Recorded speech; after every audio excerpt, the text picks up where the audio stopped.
All right.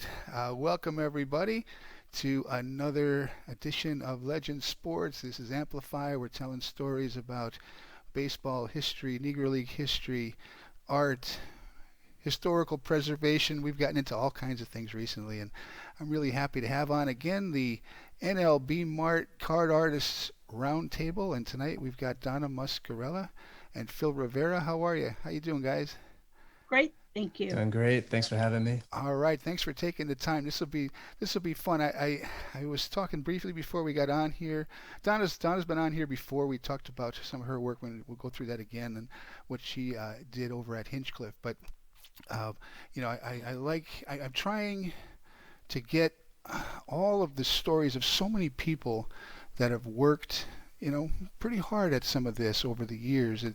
When it comes especially to the Negro Leagues and Negro League history, and many of them have devoted a lot of effort and time, and I'm not sure a lot of them have gotten the love and appreciation that a lot of them deserve, and so this project that you guys are all involved in now is another one that's been near and dear to me as well. The Josh Gibson MVP. Push, which is all kind of fallen into everything I'm trying to do, telling the stories, getting all these people in front. And I've had on, literally dozens now. I've got dozens more lined up coming in the near future. So this is really it's been a lot of fun for me. I was talking to Donna. For many of us, this is not our day job, so we're doing this for fun, and it's been fun for me to see it grow, not just with what you guys are doing. But I started out. I was just saying that I was lucky if I had, yeah, you get 10 viewers. You think it's great, right?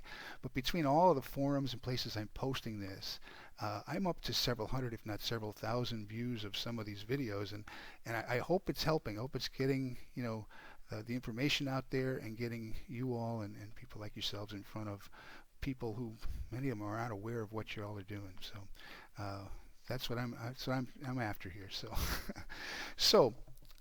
I love origin stories, so let's. We'll go with Donna second because we've had her on a little bit. Uh-oh. So tell us, Phil, about what got you involved in what you're doing. Why obviously all these things are passions for people. So how did you get involved in what you're doing, and tell us a little bit about your background.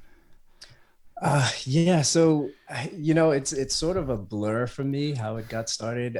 I've been involved in baseball stuff for forever since I was a child, and mostly on the collecting side. I collect baseball cards, and last year I got heavily back into collecting with Project 2020, and just I created a website and just got really really involved. The I don't know how, but I came across a post for the Josh Gibson campaign. Um, it may have been from one of the artists, just browsing something, excuse me. And I said, oh, there's a card art challenge. And last year I bought an iPad just to dabble in some art. I've done little doodles and things like that, nothing too serious. But Project 2020 sort of inspired me to see what I can do.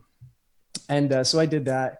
I came across the card art challenge, and I said, you know what, maybe I should give this a shot and see what I can do, and what's my contribution to the project, and share what I can with everyone, what's going on, the campaign itself to get the MVP award renamed. And so that's where I am now. It's funny because I was card number 50. Round numbers are always a great number you know to Mm-hmm. be presented with.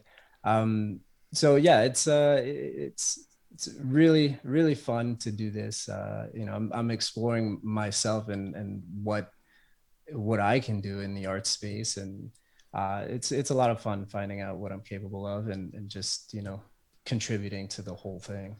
Awesome. um, Awesome. yeah. So as far as background, so I've been a programmer for many years, about 20 or so years. I've been doing development work and graphic design and things like that. And so I just sort of wound my way here, and been doing all that IT stuff. And So I have many passions. I think everything you do should be done with a passion. If you're not passionate about it, you probably shouldn't be doing it.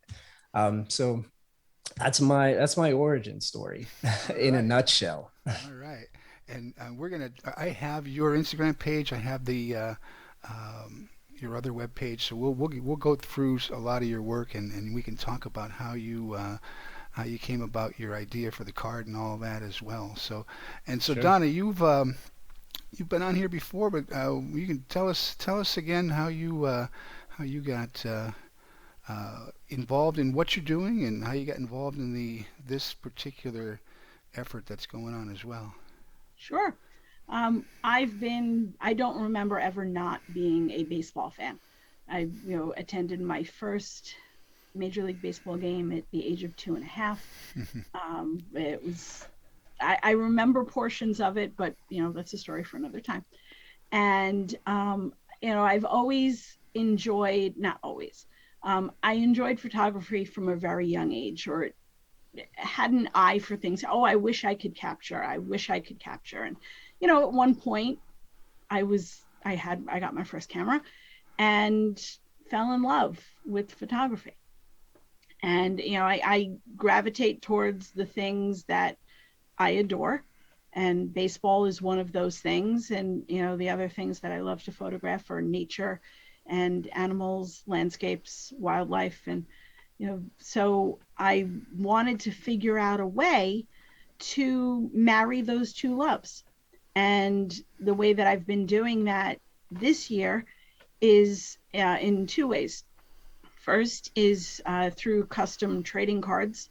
That my first release was to preserve the memory and spread the word about Hinchliffe Stadium, which is one of the few Negro Leagues ballparks that's still standing and happens to be a little over 10 miles from my house. So in conjunction with the Negro League's 100th anniversary, I put together a small set of trading cards to showcase Hinchliffe Stadium. And from there, I transitioned into card art. I plan to do more custom trading card sets, and do still have some of those Hinchliffe Stadium sets available.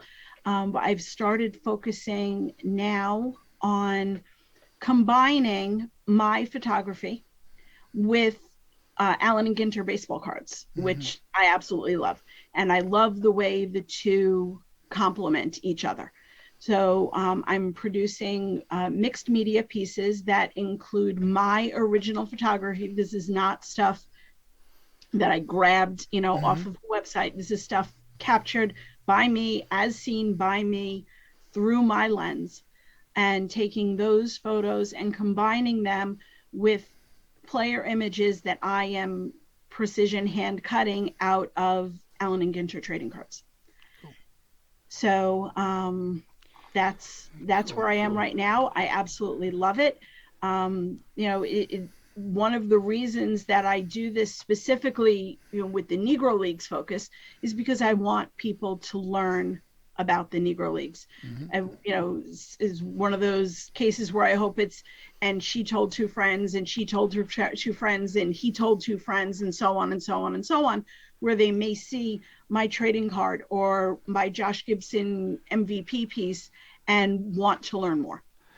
That's a great point. That's the one and only reason why I'm doing this, because even in the beginning when I was thinking, boy, who's really watching these things, and but as it's grown, it's been great. That was the whole idea. If you get one person to develop an interest, it catches their interest, like it happened to me. I mean, I started back in the 80s when I first got out of college. I was working for the AAA baseball team in Scranton, Wilkes-Barre, the Red Barons, and in Pennsylvania, and we did a benefit event that Reggie Jackson helped sponsor, and several others, that brought many of the Negro League players to the stadium for a weekend, and they played 2 games. to raise money and awareness for the Negro Leagues, because at the time there was no pension fund. They weren't part of it. And sadly, many of these guys are no longer with us that were there at the time. But I got to meet, Buck O'Neill, Josh Gibson Jr., Jimmy Crutchfield, many of these greats of the game that were still with us back in the early 90s, and to hear their stories. Double Duty Radcliffe was there, and he was in his 90s at the time. And Wow. so, to shake their hand, hear the stories, I was like, wow, I thought I was a baseball fan and a baseball history fan. I didn't know anything. I only knew half the story. And so that's what got me Yeah, into it back then. And I've been doing a lot of writing and talking, and never really, the pandemic, I think for a lot of us, kind of gave us more time to maybe focus on some things right recently. But it absolutely. gave me time to at least, try to get some of this together. And like I said, I was telling you guys before, trying to come up with ways to, maybe raise some awareness with the Baseball Museum in Kansas City with Bob Kendrick and several others. And then, it just has kind of picked up steam since then. But that was my number one goal. If I could get one person every day to find out something new that they didn't know, and then they tell somebody, and pretty soon you get a little momentum going. So I think it's great. That's exactly, that's the way you can make a difference. You got to start somewhere, right? I mean, that's kind of the way it goes. So, Phil, Yeah. Donna's story, she stepped on Hinchcliffe Stadium almost in her backyard. Did you? But I have come across so many people who did not know. Maybe they had a cursory or high level knowledge of the Negro Leagues. Did you know anything, or what was your knowledge or back of the Negro Leagues before you got involved in this project? Admittedly, it was very small. I knew a couple players that eventually made it to the majors, and maybe just a handful of other players. But I didn't. It was for me. It was more what was in my face is what I consumed. Right. Mm-hmm. So if I was looking at the back of a newspaper and reading the sports section and poring over some stats and box scores, that's all I saw. Right. So I didn't see anything else that grabbed my attention to start looking in that direction, right? Until this campaign came along and I started saying, hey, this I think there's some traction here. There's some things that people can learn, and it's very important. I mean, you should look at history in its entirety, Mm-hmm. right? So everyone has a story, everything has a story, and I think it's very important that these stories come to light and are shared. That's right. And the perspective and context are really important, especially with the Negro Leagues, because for many, many years, because of segregation and then the fact that they were playing behind the color barrier until 1947, a lot of that history, um, you know, I don't want to say it's murky, but it was never covered the same way that Hmm. the major leagues were, and so you've got to have that complete picture. It's more than just because I know exactly what you're saying. Many people today want to look at even Major League Baseball history, but Negro Leagues especially. They want to see nice standings and statistics and box scores and everything else. And for many years there are some of that, but for many years there's not. And then you throw in the Hmm. barnstorming aspect and all of the difficulties that they had to deal with when it came to the whole segregation and Jim Crow and the whole side of life that they had to deal with at the time. It's not that sanitized, clean-cut box scores, playing three Hmm. games and then traveling to the next Right. place. That wasn't the way baseball was even back then. It certainly wasn't for them. So that whole story, needs to be looked at in its entirety. And so that's kind of what I'm hoping that a lot of these conversations I've been having people on, it starts to get them a little bit more knowledge for that complete picture, because it's important. It really is. The context, it's more than just um, stats and standings. It's a lot of real life, So Right. yeah. Right. So I'm gonna put up uh, your Instagram. We'll start with first. Let me. I'm dying to hear the story of this card. It's just Yeah, so I tell you what, I didn't know all of it. Some of those Easter eggs you threw in there were great, but the Thank the you. Thank you. I knew one right off the bat. I can tell you that. Which was it? I had just not even a week or two ago put out about the unnatural episode Mm-hmm. of Great X-Files, episode. Yeah. and I thought, wow, that's got to be it. I Yeah. was glad I guessed that right because um, that was cool. Yeah, That and was very it's very funny cool. because I used to watch the X-Files a long time ago. I think it was out in the 90s. And I never saw that episode. And as I was researching Josh Gibson, I saw that there was a portrayal of him in an Yes. episode, and I said, "Oh, I got to watch this and see what's this all about," And it's done very well, and it's got the whole X-Files twist. And I saw that it was the one of the first episodes David Duchovny writ by himself. Yes, yes, I So saw that. It that was was very, very an cool. interesting thing as And well. and So the scene where he's wearing the Josh Gibson Gray's jersey doing batting practice is yeah, fantastic. I mean, it's yeah, fantastic. So absolutely, I would love to absolutely. I would love to find out a way to get in touch with him and get Yeah, his that'd thoughts be on that pretty neat. episode. It sure Yeah. would. That sure would be. So yeah, so let's talk about this card. Talk us through. The one thing I noticed, I mean, well, all everybody's cards, and we're going to go to the NLBMart in a bit when we get done talking with all through all your work and Donna's work, but uh, the the the styles, everybody, it's amazing how you could take a one central theme and you can have literally up to now we've had what 50 Yeah, I different. think today was I the mean, 52. 52nd, right? Yes. I mean, Yes. it's incredible, and they all use different mediums. Some are pencil, some are markers, some are oil paints, some are watercolors, some are graphic art designs, some are cutting up cards. I mean, it's been amazing. Leather. I mean, making a card out of leather. I mean, it's been really cool to Yeah, see I saw everybody's that one take too. on all this. And Yeah. so the one thing I noticed about your work, which is really really fun, and probably ties into the whole gum stick, but a lot of the colors that you use in a lot of your work, yeah, they're like sticks of gum. It's awesome. Yeah. The bright colors, the pastel colors. I think it's very cool. Yeah, I like bright colors. I think bringing light to anything is a good thing. The world is already a grim place, right? So I don't want to make it grim in my art as well. Unless there's a day I'm feeling bad, maybe I'll do something dark. But for most of my work, it's very vibrant, and I just like color. I like to just splash it in there. Hmm. So starting with this card.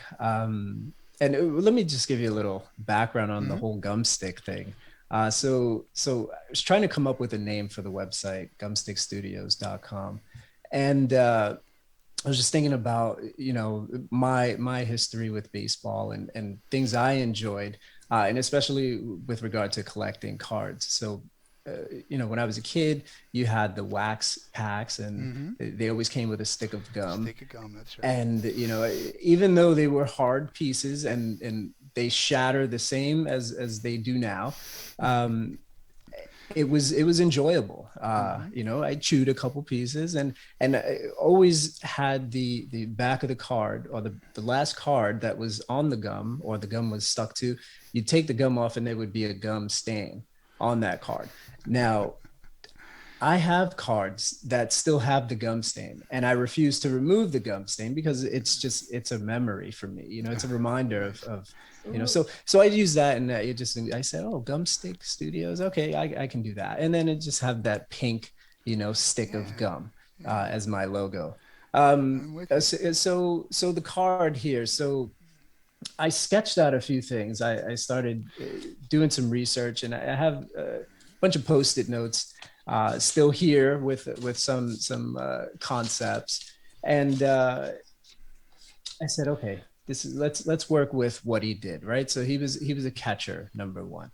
So I looked at his photos and I saw, hey, here's his style catcher mitt. Uh, Let me do that, So he's on his throne, which he was a Hmm. catcher. He's on his throne, which is the catcher's mitt. Uh, the background, so it spells grays along the top. So yellow Oh G, yeah. Look purple at R. that. Hmm. If the UFO wasn't there, it would sort of be a little easier to kind of determine what it is. Um, And then the little Cool. circles there are the crowd, right? So they're Mm-hmm. sort of in the outfield. If you look closely, you'll see baseballs kind of flying out there, Mm-hmm. right? And some going past the Yep. UFO as well. And we'll get to that in a second. Um, and then on the right, you'll see a reference to Gimbals. Mm-hmm. So Gimbals is the department store he worked at as an elevator operator, Cool. even while playing baseball. Um, and I thought that was cool because I'm a fan of the Elf movie with Will Ferrell, and there's a whole Gimbals thing in there, and Mm-hmm. I thought that was really cool. So I wanted to incorporate that. And then you have Forbes Field drawn out at the bottom there. Mm-hmm. Uh, and then to Oh the yeah. yeah, so I see it down there. it's very faint. Yeah, I It's very see it. faint, Yep. but Okay. I wanted to include Cool. that. Yeah. Um, and then moving to the UFO. So the X-Files thing was a big thing, and just wanted to kind of play with that in here. Now you know how the episode went. It Mm-hmm. didn't end very well because the alien bounty hunter, Mm-hmm. had to take care of whatever he had to take care of. Mm-hmm. But this is sort of a twist on that. And the baseball that's directly north of the UFO glass that's cracked Mm-hmm. is a Josh Gibson home run. So he didn't want to leave and he wasn't going to leave. And so he took he took action, Ah, right? gotcha. So that's that whole thing there. Cool. Um, if you look around the saucer, there you can see faint white lines, right? Mm-hmm. And it spells Josh Gibson. So Gibson in the front of the UFO. Oh, And then, yeah. but I did it in a way where it's just, sort of pieces of the letters. So it Mm-hmm. sort of looks like it's alien Mm-hmm. in, Mm-hmm. in origin. So there's that. And then the other thing, so if you look at the thumb of the catcher's mitt, Mm-hmm. there are two hearts there. So that's a triple meaning there. So it's broken for a couple of reasons. One is it's easier to draw a J if it's if it's not, attached, and the same thing. So that's the J, and the G is the other heart, right? Cool. So it's like a fancy J and a fancy G. Mm-hmm. The other thing it I symbolizes see it. is his two twins. Mm-hmm. That's the And first thing I then thought of. yeah, Yes. yeah. So there's that. And the third thing was, and you mentioned Jimmy Crutchfield, Mm-hmm. and he has a story that Josh Gibson didn't actually die of a stroke. He died of a broken heart for not having Oh, played in the yeah. majors. So that's the broken hearts as well. So that's all that meaning in there. And then obviously you have his name, and you have the MVP 20 campaign. So that's That the that is card. awesome. That and I mean, that's what makes this card so much fun to see all of the little hidden things that are in there that makes you makes you dig. I mean, I'm Yeah. glad you pointed out. I'm glad you pointed out about. So let me tell you my first impression of the card. I obviously the first thing that stuck out to me, other than him sitting in the catcher's mitt, um, the next thing I saw was the flying saucer, and I immediately thought of that episode. Hmm. And then the hearts. That was what I thought it could. Yeah. It meant was his his the twins, the gimbals. But then all these other things that you pointed out are so cool. I mean, I I I, I now can see it, but I never would have seen the grays in the letters. Right. And Yeah. that is very very fun. The baseballs I saw, but I didn't realize. Again, there's some significance as to why they're there, which is very Yeah. very cool too. And the symbols. That's what I thought it was. It was just alien symbols on that spacecraft. But yeah, it spells out his name. Very cool. What's the? I like the MVP that you have down there. What is there any particular meaning to any of that? I mean, it's very cool the way you did that MVP 20. No, I just sort of wanted to kind of go along the catcher's mitt as far as the curviness to it.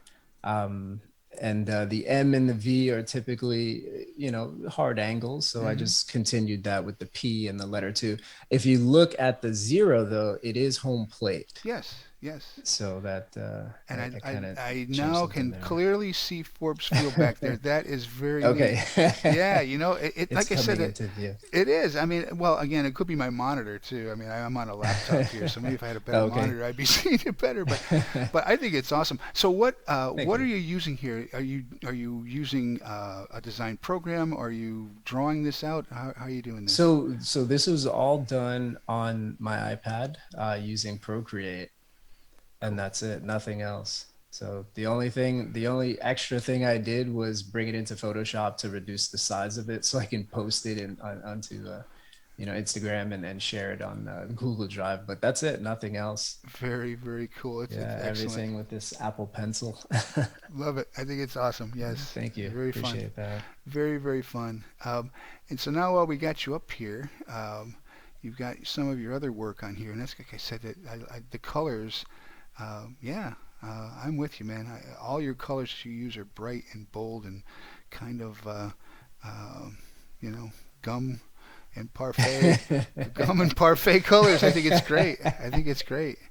Yeah, so these other pieces were done during the Project 2020 Hmm. set. And that's like I said, I started to kind of dabble. I picked up the iPad, and these are the first pieces that I worked on during that time. So yeah, Very so cool. again, I just like the boldness and splash of color And everywhere. you hide a lot of cool things in a lot of these in all of these, which is Yeah, fun. I mean, it makes I mean I love it. I think it makes you look. It makes you.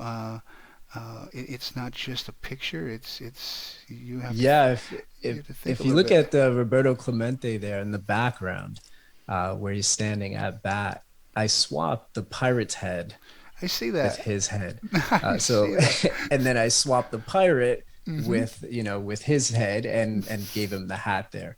So Very cool. I just wanted I to do love it. Yeah. something a little fun there. Very fun. So We got down. You got a Mike Trout down here.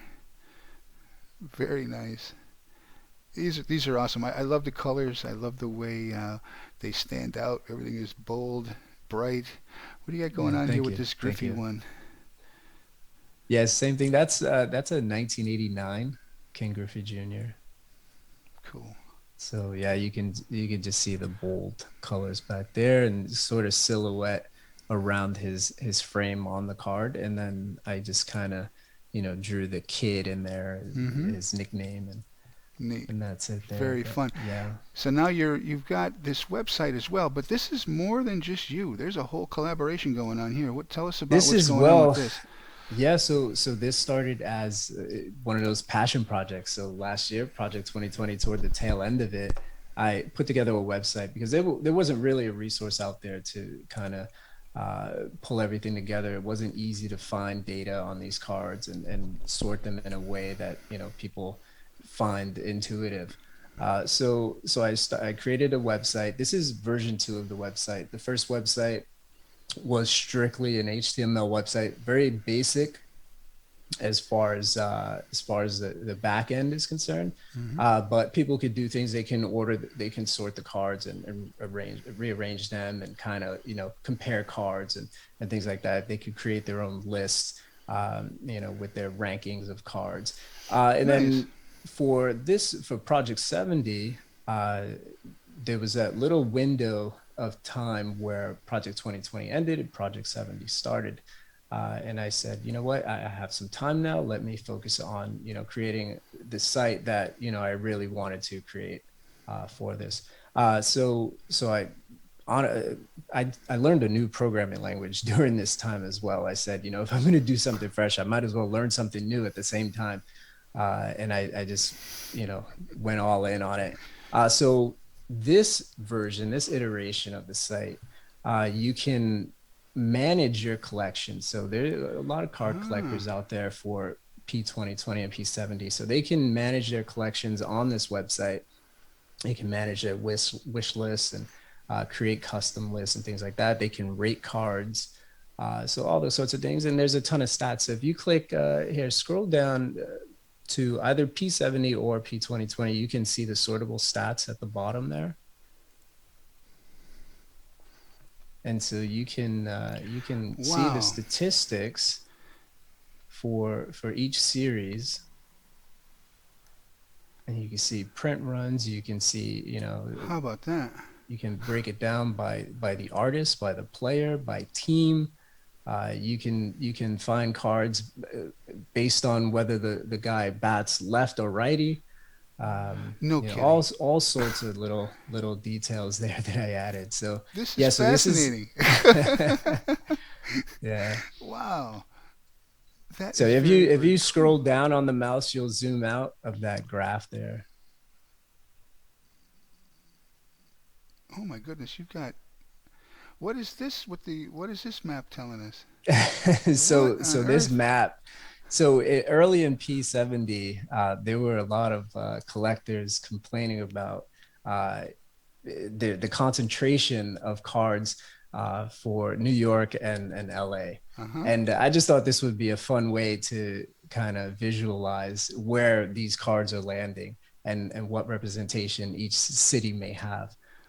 So if you if you go to the Project 70, the drop down menu at the top, and go to sortable stats there, you can sort of see the map because there's a lot more variety. The player selection is wide open now, as opposed to last year's project where there were 20 players, rookie cards, and 20 artists. What is this print runs? What is that representing? Yeah, so every day there is a release of cards on Topps website, and this is Oh yeah, look at that. this is an aggregate of each print run for that day, right? So the lighter the color, the less of a print run. So if you hover your mouse over each little square, you can see how many cards were printed that day, right? And what day it was. Wow. Right? And so the darker the square, the higher the print run. So you can sort of see the trend, if you will, of what's going on in the project. And where are you getting this information from? Directly from Topps or from the artists, or how are you getting it? Yeah, I get it from Topps. I go to the site and I just input data, and when the print runs are released, I just drop it in the back end. I see that. Yeah, much. Yeah, so you can see more diverse. It's a little more spotted now. Yeah. Yeah, so if you hover over each dot, you can see what team is there, how many cards they have. Amazing. This is some cool stuff, man. Yeah, thank you. Yeah, it's a lot of fun doing it. And so I guess this is why it helps being a little bit of a programmer too, right? Yeah, yeah, exactly. It does help. Absolutely. Very cool. This is interesting. Yeah, it's a lot of fun, and it's rewarding. Quite a few people who depend on this site for information. So that's the real reward, right? What are they? What information are they using out of this? A lot of them use the print run data, and they use it to see how many cards different artists have, what artists are trending as far as how when they started their print run trend line going, from the current date to when they started. Snoop Dogg. And it just, yeah, he's one of the Snoop artists. Dogg? Yes, the Are you Snoop kidding Dogg. me? He's one of the 51. I never ever would have known that. Yeah, look at that. These are Snoop Dogg cards. Yeah. Well, so for the love of God, I never would have known that. That is very cool. Yeah, when the list came out of artists, people were saying, "Whoa, who's this?" There's some sneaker designers, clothing designers. Yeah, there's some names on here. Who's Fucci? Fucci is an artist as well. He's not a designer or anything like that. He's like a straight artist. But his thing is that his art does not have a face, right? So none of his players have faces, which I love. And it's funny, I got some mail today. Let me show you. Here's a Fucci card here. Hang on, I'll put you back on. Give me 1 second. Oh, sure.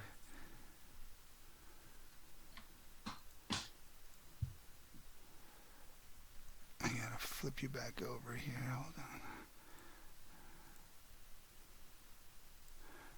on. All right. Yeah, here we go. So let's see if, yeah. So here's a Fucci card. This is a Sparky Anderson Cool. card on the Reds. Very Yeah, cool. so he's got no faces on any of his cards, which I think is great. You know, I love it. It's different for me, and Absolutely. I like different. Yeah, that's So some. This is some. That is some really, really interesting stuff, man. I appreciate you yeah.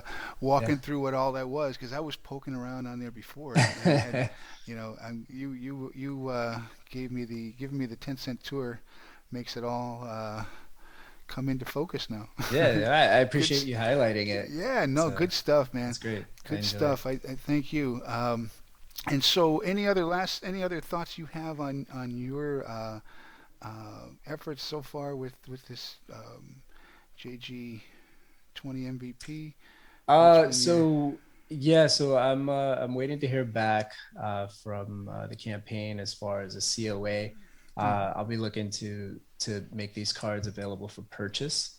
You know, I've got to get them printed and things like that, but I just want to make sure that everything is okay with the campaign before I go ahead and do that. Um, and then there is a special edition that I want to put out as well. It's a Twilight edition of the card. And that one would be going up for auction. It would be a one of one edition of the Cool? card.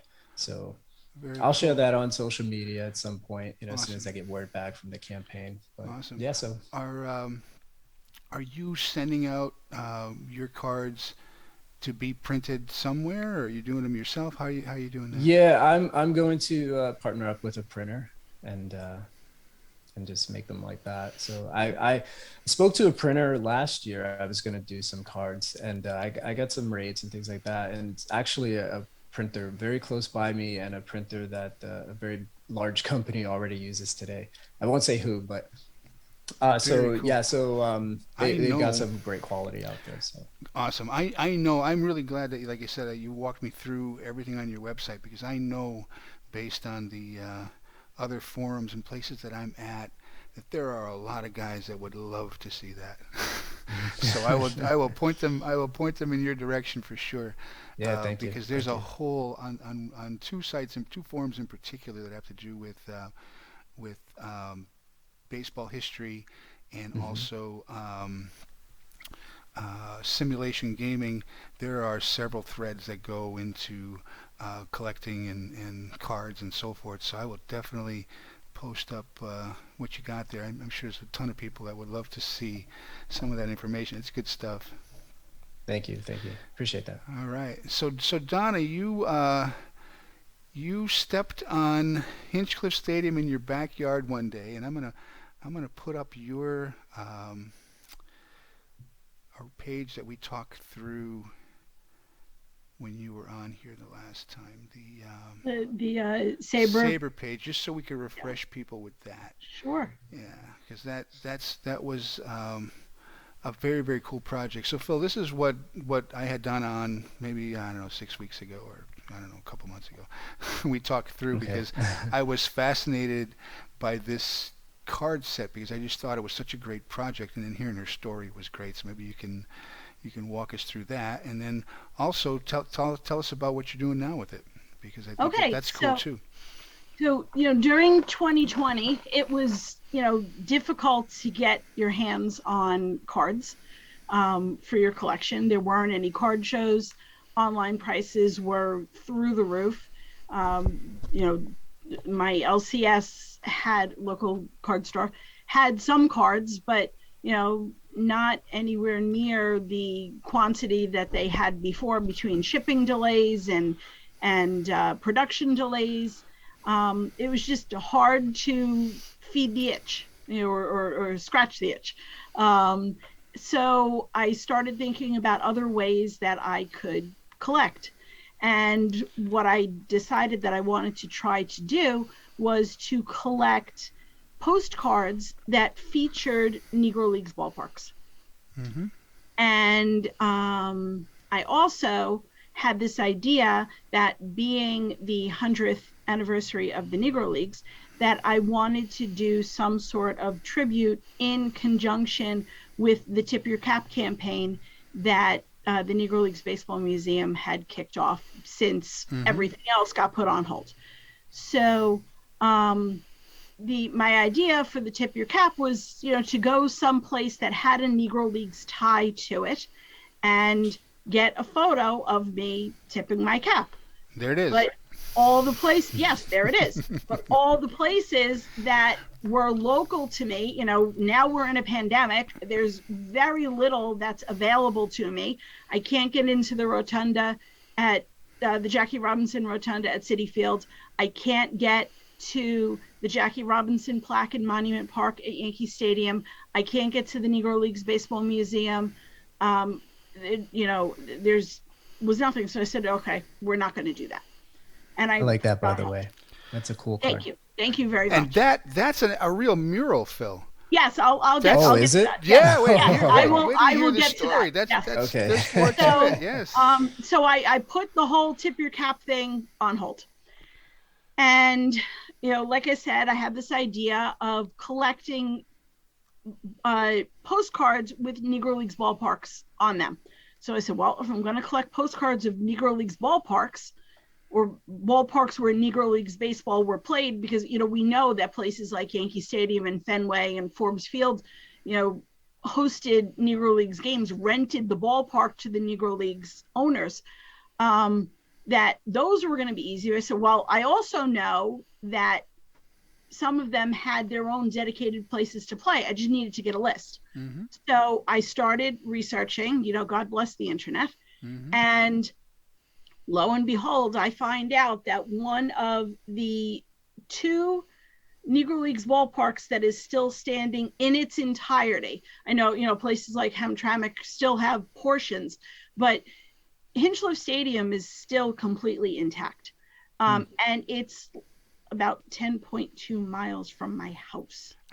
And I had been there numerous times and had no idea what it was. In my photography life, I have ventured to Paterson, New Jersey numerous times to photograph the Paterson Great Falls, which are right next door to Hinchliffe Stadium and are the second largest waterfalls east of the Mississippi.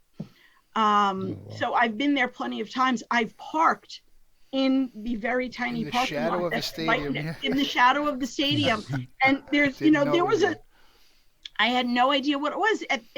On that side of the stadium, there's no markings at all. And if you looked at it, it was this rundown heap of junk that looked like, where you could see through the fence, it's an oval, a la the Polo Grounds. Mm-hmm. So it looked like it was, a track, an old track stadium or, maybe football, but really it had that oval feel to it. I never thought it was a baseball stadium. And so I never paid it any mind. Mm-hmm. And then I, found, Hinchliffe Stadium. And then I saw where it was. And I was like, you have got to be kidding me. Mm-hmm. So I went with my brother because I needed somebody to take the pictures for me. I wasn't going to set up a tripod and remote and all that. And the idea was to get a picture of me tipping my cap at the main gate, not really knowing, other than what I saw online, what the main gate looked like. So we got there and I planned to park where I would normally park when I'm going to shoot the backside of the falls, or the smaller portion of the falls. That sounded weird. The smaller portion of the falls. And I drive up, and I hadn't been there in probably about 2 years. And they had painted this beautiful Larry Doby mural on the wall, right where I normally park. And I saw it and I was like, forget the gate, there's my picture. So there you go. So Phil, that is not a rendering. She's literally standing in front of a mural of Larry Doby. Wow. And that's cool, only right? a portion of the mural. For sure. That's just a small portion of the mural. There are other photos. When we go to my Instagram, you'll see cool. the mural is huge, and it's got a Hinchliffe Stadium behind him. So it's, oversized Larry Doby in Hinchliffe Stadium. And then to the right of that image, it's a Larry Doby, Patterson's son, East Patterson High School, integrated, the American, It's in. I think you probably saw it in my photos from the groundbreaking. Maybe, maybe. So to give you some Um, idea of this stadium, Phil, I mean, this stadium was built in 1930, I believe, 1932 and it was had, it opened in 32 and started hosting Negro Leagues games in but 33. it was more than the Negro Leagues. They played professional football there. The Yankees, in barnstorming tours, Babe Ruth played there. There was boxing Oh matches wow. there. I mean, Josh Gibson was there. You know, Monty Irvin, when he was playing for the Newark Eagles, had his tryout there before he went to the Giants. I mean, there is That's so where much Larry Doby history. was Larry discovered. Doby as well, yes. So there is so much history in that stadium, and to think, how some of these places wind up looking like the pictures that you're seeing behind it.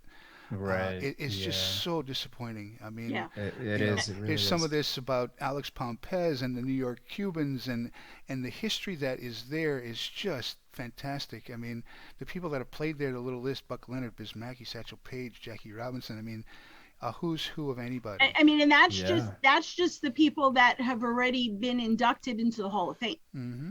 There are Yes. plenty more. Mm-hmm. Um, so when I put this, I said, okay, I'm gonna do this one tribute card for Tip Your Cap, and then as I started walking around the ballpark with goosebumps growing on top of Yeah. goosebumps, Yeah. I I said, bet. oh, we're not just doing a Tip Your Cap card, we're doing a whole freaking set and maybe Mm-hmm. more. Mm-hmm. No, Yeah. it's cool. So I this set was done Duty from the done. standpoint of wanting to give people the experience or Mm-hmm. as close as you can get to the experience of going to the ballpark Mm-hmm. for the first time. So if you could scroll all the way back up to that first image with the 4 cards laid out at the top. Mm-hmm. There's Blake. Yeah, there Yeah, was Blake. Yeah. that's a different interesting story, but a little more, all the way up the 4 across, please. Mm-hmm. Yep. Keep going. More? Right at the top, Way at the top. where you can see all 4 cards at the Oh, same gotcha. time. Okay. There you go. So the idea was you arrive at the ballpark, so the card on the left is the gate, Okay. and then you get your tickets, go to the ticket window, then you walk into the entrance area where they had, the stanchions kind of to move everybody in an orderly fashion, and then the way that the stands look today. Cool. And the ballpark sat 10,000.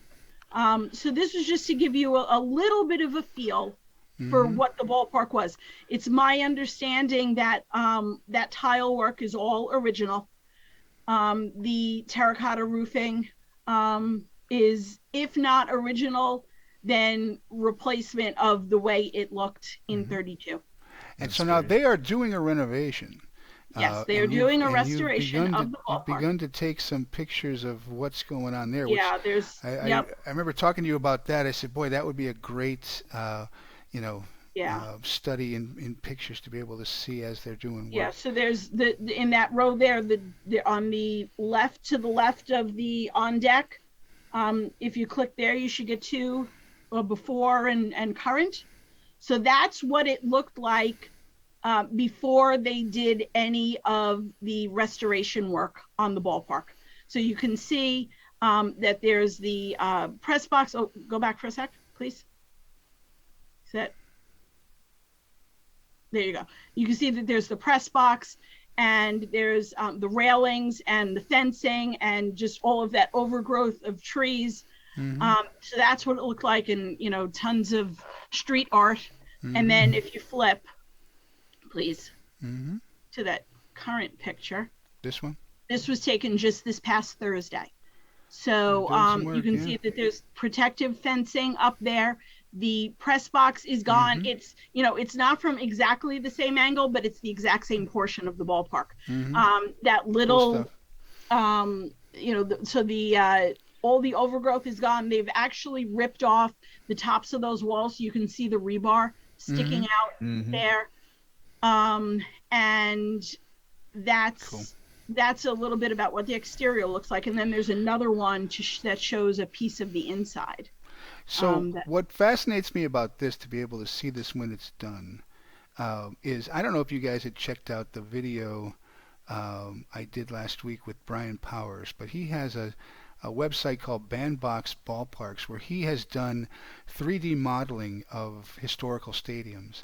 Okay, I'm And interested. oh, goodness gracious.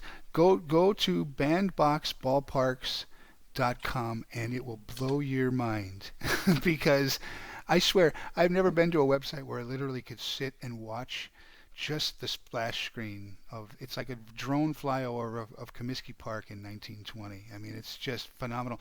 But he Yeah. has this 3D rendered where you could literally go into the restrooms and into the Oh, locker rooms wow. and on the field and check it out. And if you want the video, like I said, if you go to Twitch, or you'll find it on my past videos. But fascinating stuff. But what my point was is that this is real.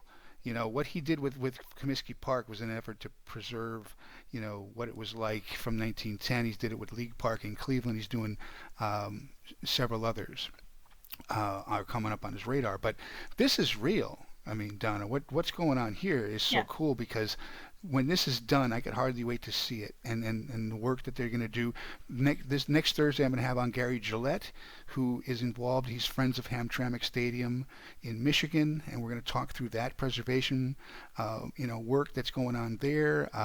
And so, there's a lot of this kind of stuff, and I'm sure there's little places. One of the things I've tried to stress with people is these types of things. This is not uncommon. If you looked around, there's a footprint somewhere probably close by that had something to do with, if not Negro League history, but baseball history. But because the Negro Leagues and barnstorming was everywhere, for so many years in every place on the continent, just about, you're going to find a stadium, a tour, a team, some presence somewhere close by you, and it's Hmm. there. People just need to kind Yeah, of look for it. absolutely. So yeah, I'm Absolutely. really looking forward to seeing what looks Yeah. like as you keep documenting this as it goes on. It's cool. Yeah.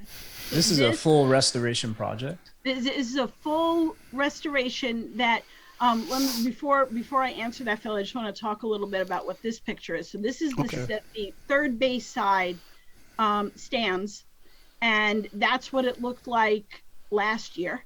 Mm-hmm. Okay. And then if you go to the next photo, please. Oh wow, they have cleaned that up big time.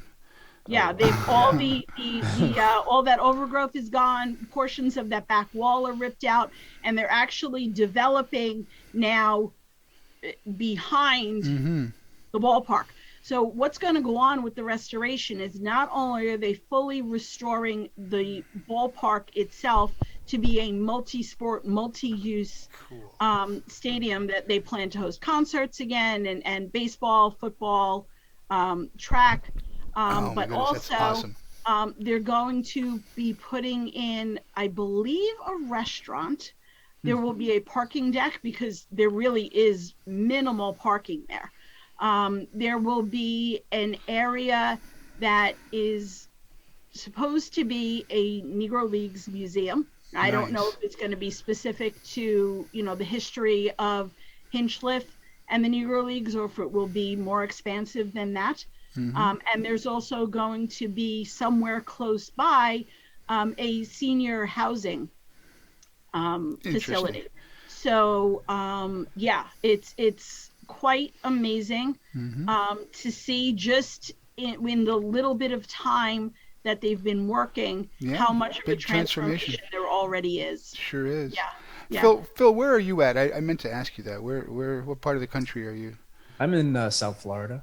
Okay, so yeah, Florida's got a lot of Negro League history. If you looked around, St. Augustine area had some barnstorming teams. I know if you go further up into Jacksonville and some of those cities, there were tons of teams that used to tour and play back in those days. That I'm sure Miami has got a history of Negro League teams as well. I think they just did a city uniform, city, whatever they call it, whatever MLB is The calling City that. Connect, I think. Yeah, where they did the Miami Negro League team not that Right, long right. ago. The uniforms were bright, kind of like a reddish color to them. I can't remember. I when have they to did look it. again, but I know what you're talking about. But I that think was the latest one was the Diamondbacks. They did a Mhm. City Connect for that as well. Yeah, so that was what they did with that. So yeah, there's a lot of Negro League history down in down in South Florida, in Florida itself. So you look around, you probably find I've it. got to, I have to go hunting. Yep. So So yeah. back in April, I was fortunate enough to be able to go and cover the groundbreaking. So those, if you scroll down a ways, you'll find those pictures. But they're not. They're not really anything. It was wonderful to be there, but it's just a bunch of people at a podium. Standing around. Larry Doby Jr. was there, which was great. Oh wow, that's cool. Yeah, You that's know, pretty Larry neat. Doby Jr. was there. Harold Reynolds was there. CC Sabathia, but he didn't speak. That's at City Fields. Okay. They have beautiful gardens at City Fields. Mm-hmm. Yeah. So this is all. You got some great stuff on here. Thank you very much. Yeah, this is some nice stuff. Thank you very much. And quite the variety of different things. So here's that mural that we were just talking about. Yeah, there we go. There's the mural. So this is from the groundbreaking. Yeah. And then further down the wall to the right, to the end of the ballpark, there's actually a mural of Alexander Hamilton, who founded Patterson. Oh wow! Look at that. Yeah. The gold shovels for the ground. Those were the gold shovels. Yeah, they had originally set it up that they were going to try and do the ceremony outside, but the sun wasn't cooperating, so they moved it inside, which I think was better anyway. Is that Larry Doby? It would have been nice. Is that Larry Doby Jr.? That's like Harold Reynolds. That's Harold Reynolds. Yeah. He's an ambassador for Hinchliffe Stadium. Is he really? Wow. Yeah. Very cool. That's the mayor of Patterson. If you go back dangerous. one shot, yeah, you're not kidding. If you go back one to the left, please, Philip, you'll see in that photo, you can see in the burgundy shirt, there's a better shot of him, but in the burgundy shirt, kind of dead center with the purple, that's Larry Doby Jr. The very large gentleman on the left side of the photo behind the National Park Ranger, that's CC Sabathia. Yes, you can tell. Look at him. He towers over everybody, doesn't he? Yeah. Yeah. And Willie Randolph was there. Omar Minaya. So there's Larry Doby Jr. Cool. I had the opportunity to talk with him after the event and talk to him a bit about his dad and my tribute set, and it was a very nice conversation. Yeah, that's awesome. Cool. So let's talk about your card. Yes. Let me go back up here. And here we are. All right. So this is card number 51. So you guys went 50 and 51.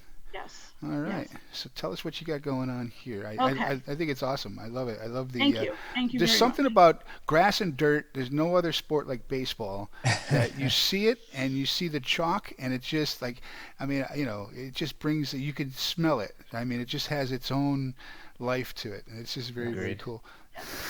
So when I started producing or developing my mixed media card art concept, I knew that I wanted to use my original photography. So this is all stuff, captured by me as seen through my lens, my vision of how I see the game.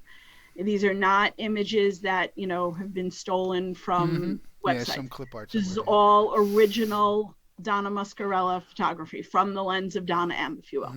That's my social media handle for a reason. So for example, I did a Stan Musial card that pairs Allen and Ginter card with Busch Stadium, and that's what I call my yesterday and today series because Musial obviously never played in Busch Stadium 3. Or I did a Oriole Park at Camden Yards card with Josh Gibson. I'm looking at Josh on the screen with Cal Ripken Jr. And I've done Javi Baez, where it's my picture of Javi Baez and a Javi Baez card.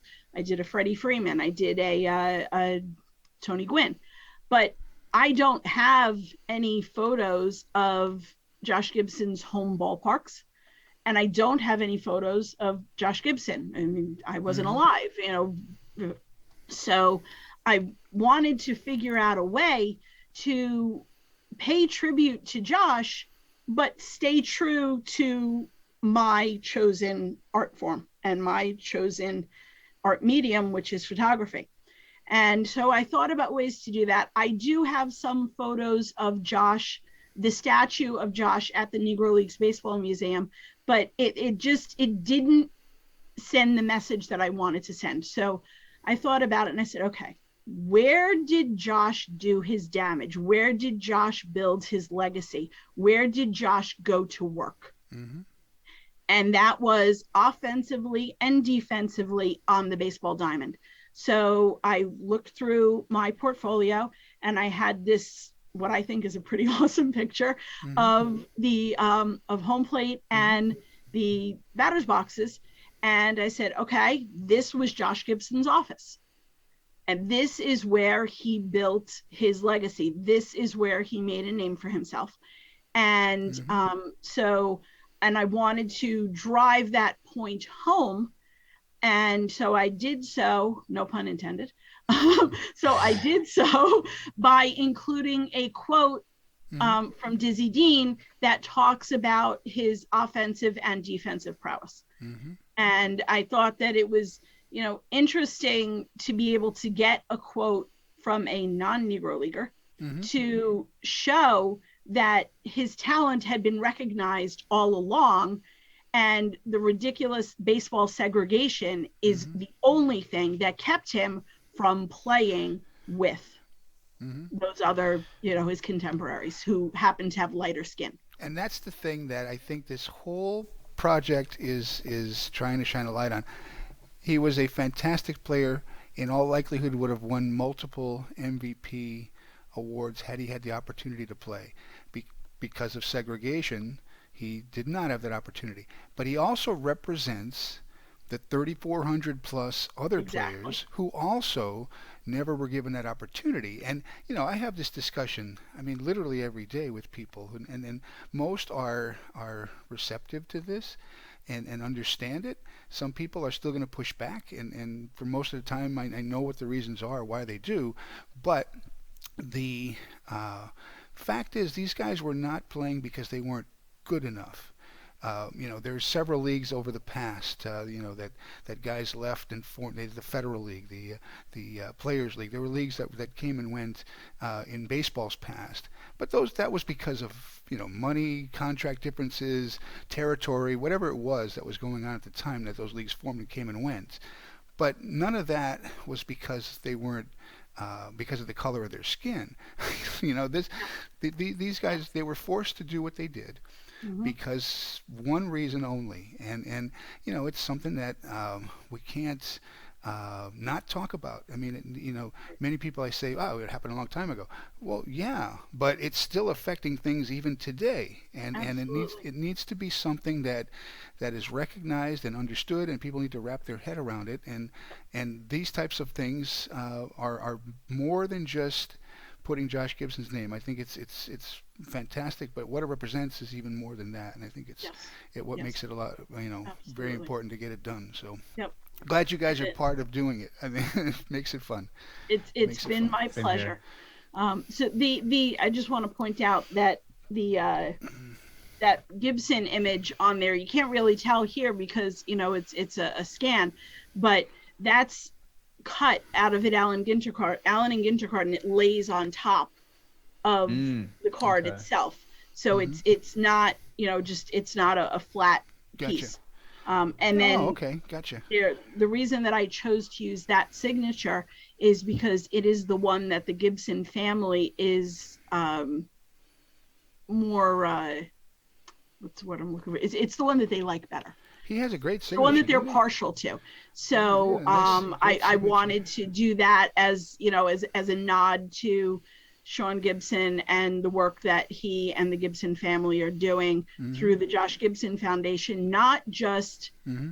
in for the JG20MVP campaign, That's which right. is extremely important, but everything that the Josh Gibson Foundation does, period, to for promoting academics and sport and excellence in both mm-hmm. in the Pittsburgh area.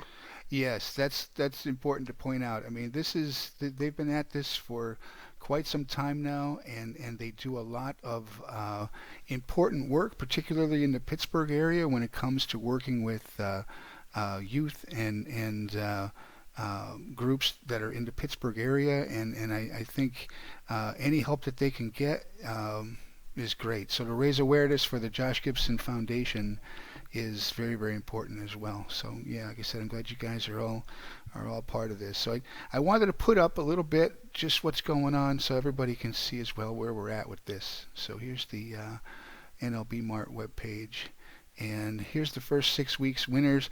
Everybody that's won has been, you know, like I said, the thing that's been so much fun is seeing the variety of work from cut cards to yours is photography, and it's kind of a mixed medium, working with graphic design. Some are pencil, some are charcoal, some are oil paints, some are black Sharpie. I mean, today yeah, I mean, saw the Sharpie one today. I mean, it really, I mean, it's amazing, and the number of styles and colors and the takes that people have on all this. I mean, they're all fantastic. I mean, they really are. I mean, I think that it's been a lot of fun to see everybody's take on all this. I mean, I love, like, some of these are like superheroes, and last week I had on Noah Stokes, who does kind of the caricature kind of work, and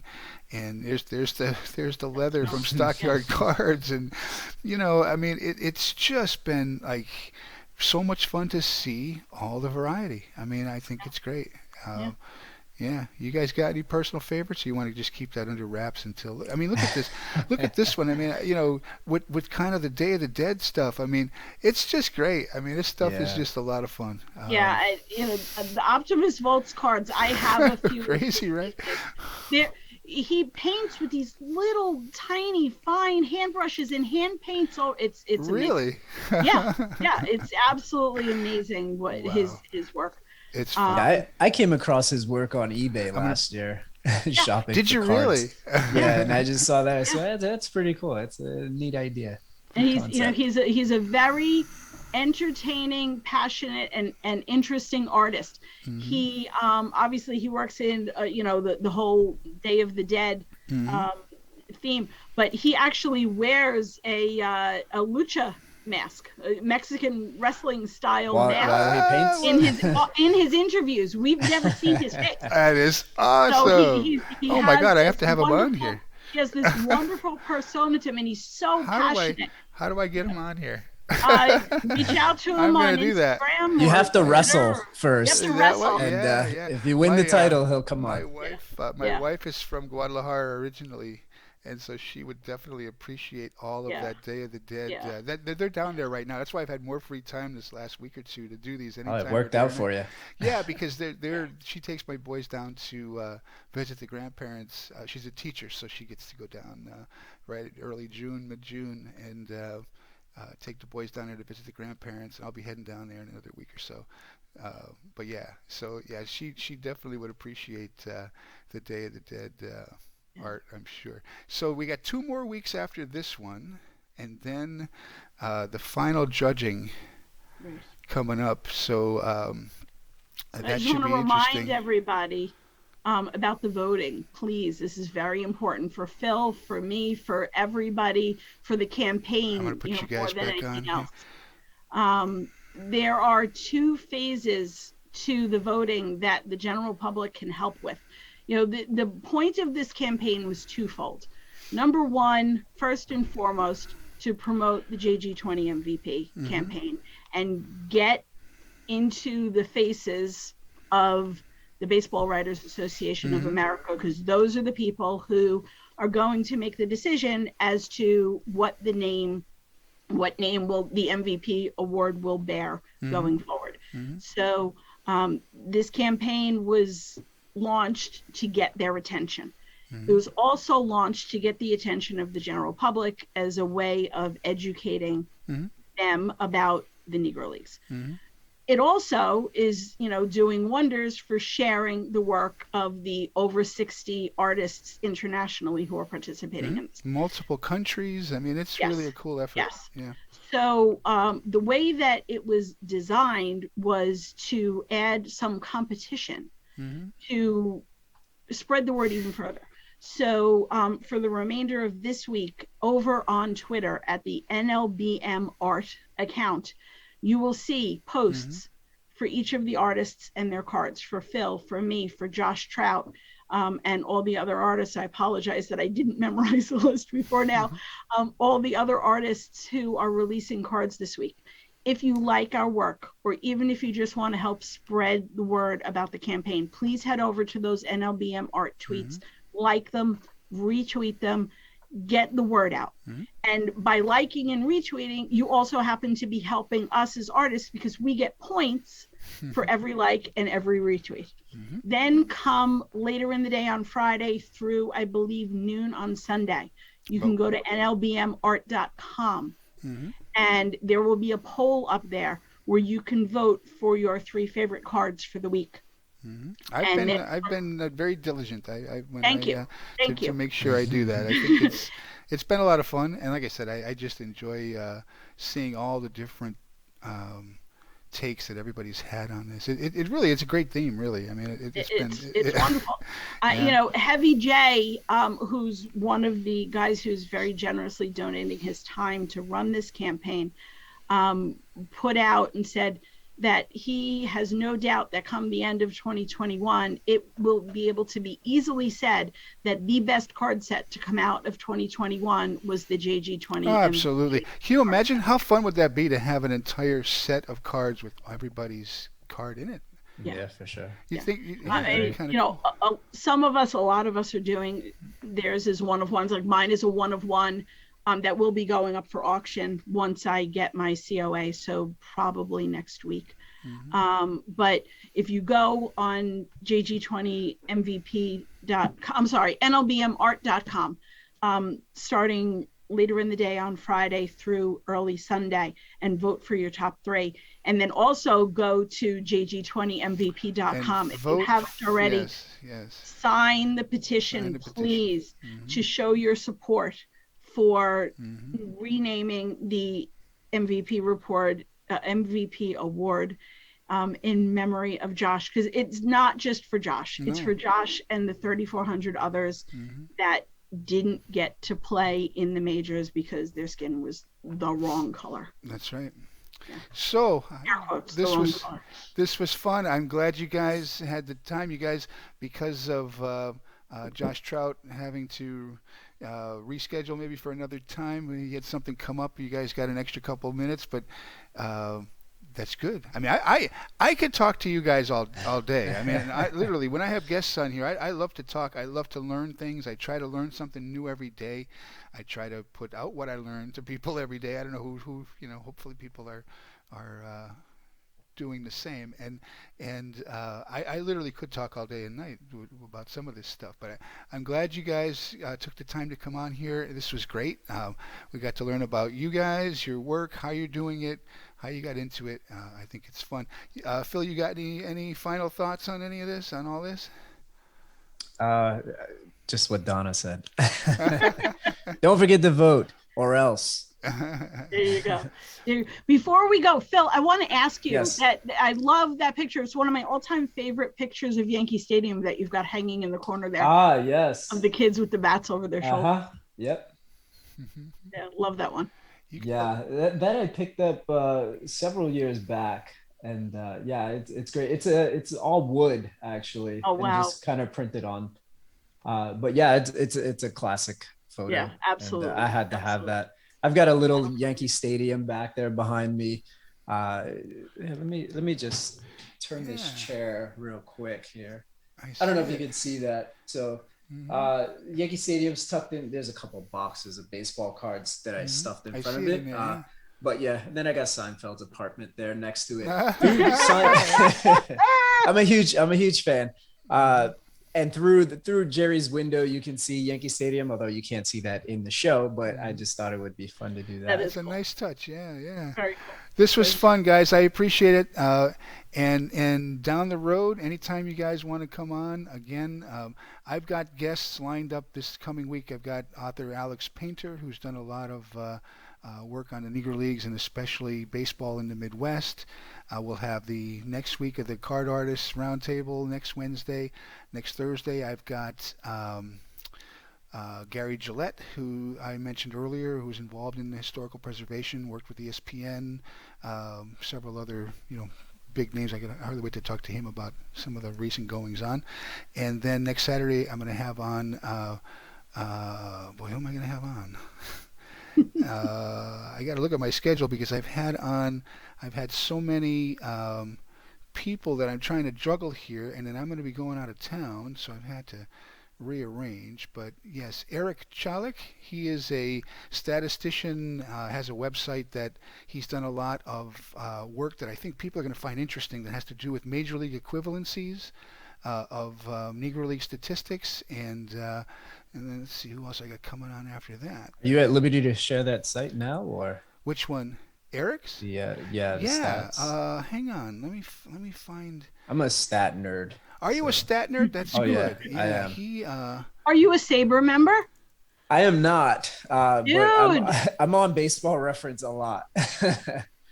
Well, look, given your love of the game, and not just stats, because Sabre isn't just about stats. I want to stress that Sabre. I was reading some articles about print technology for baseball cards on there and things like that. So I see it's pretty it's a pretty wide gamut. Fantastic. We're celebrating our 50th anniversary this year. That's great. Phenomenal 50 programming. years.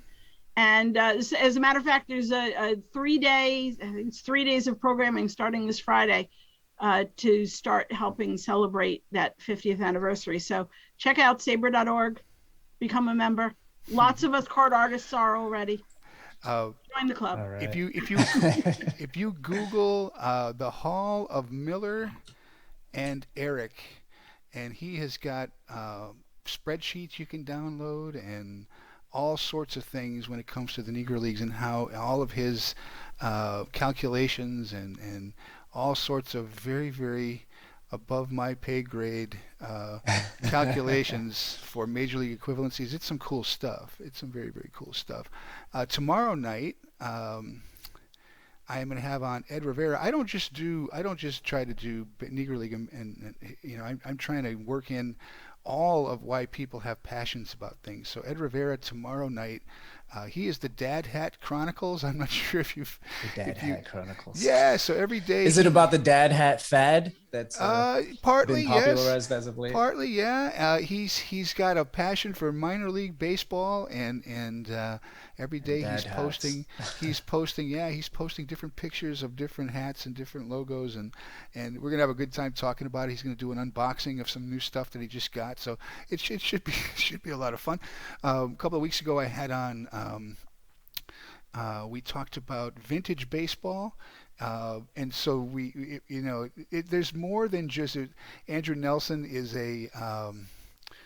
he's also involved in minor league baseball, history and everything else. But he actually plays vintage baseball, if you're familiar with it, where they play with 1860 rules and no gloves and oh wow, yeah, I mean it's hard. I play football without a helmet. So, yeah, so it's some hardcore stuff. So in the near future I'm going to have on Andrea Williams, who did the book on F.M. Manley. I've got several other artists and preservationists, historians, authors. I mean, coming up here that I think is going to be a lot of fun. I've got we're going to talk the Negro Leagues in Puerto Rico with what is his name? His last name is Burgos, but he is going to come on here in the next couple of weeks, and we're going to talk about the impact of the Negro Leagues on the Caribbean and how they spread baseball history in Puerto Rico, in Dominican, in Mexico, and so forth. So, I'm trying to get as much of a variety out here as we possibly can, and I think it's been, I've had a lot of fun doing it. It sounds like a lot of great content coming up. Yeah. So, again, I appreciate you guys coming on here and doing this. Best of luck with all of your efforts, and like I said, anytime you guys want to come on here again, you are more than welcome to do that. Thank you for having me. Thank you for the open invite. All right. You guys have a good night. Thank you. Thanks. Same to you. All right. Bye-bye. Bye. So long, Phil. It was nice meeting you. All right. Same here. Take care.